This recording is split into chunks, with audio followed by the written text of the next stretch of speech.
know, one of the worst things about the accident was being pulled out of the car, you know, and that was like the most horrific pain you could ever imagine.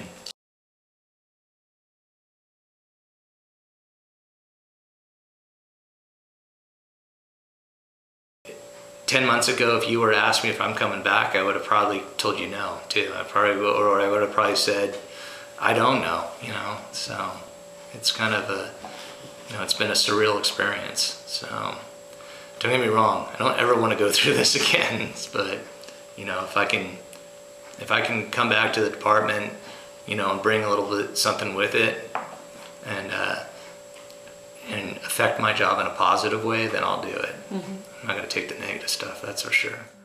You know, both my dad and I, we never got knocked out or anything like that.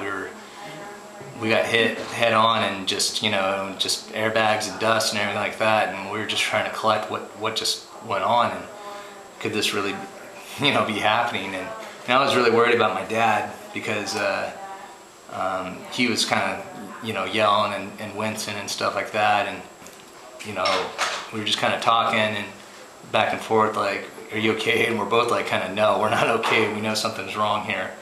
But then he actually got up and got out of the car. I remember saying, like, the first thing, I'm like, oh, we're gonna call 911 or something like that.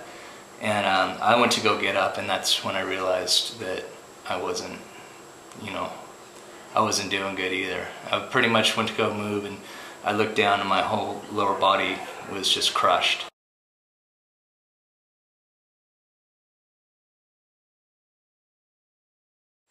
You know, he's kind of told me his injuries, because he, you know, he was in so much pain, and I can hear him, like, when we were pulling him out of the car, they didn't hang up the phone, so his cell phone was still on. I could hear him, like, when they take him out of the car, screaming, like, because he was in pain. He was in so much pain, and that, like, sticks with me. I can't get that phone call and those sounds out of my mind. You know, the first time I got put in a wheelchair, and it was like, you know, I realized this is not like something where they're just wheeling me out to the you know, to the front of the hospital to go home kind of thing. I'm here for a while, you know, and I'm not getting up out of this thing for a long time.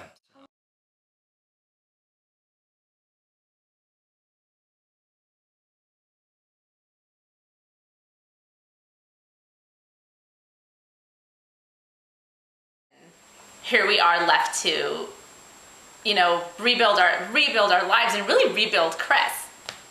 And at some point, I just kind of, I try to never let him have bad days. I try to never let him be, you know, angry or depressed. You know, every time he'd get to that point, I would just say, we just got to focus on what's in front of us, and that's you getting back to work. Mentality of people in the fire service in general, it's like we adapt and we overcome, you know, any challenges that come across us. My biggest concern is always being able to provide the, you know, the level of service, though, that, you know, people come to expect from us. And, you know, I would never put myself out there on a fire engine if I didn't think that I would be able to provide that.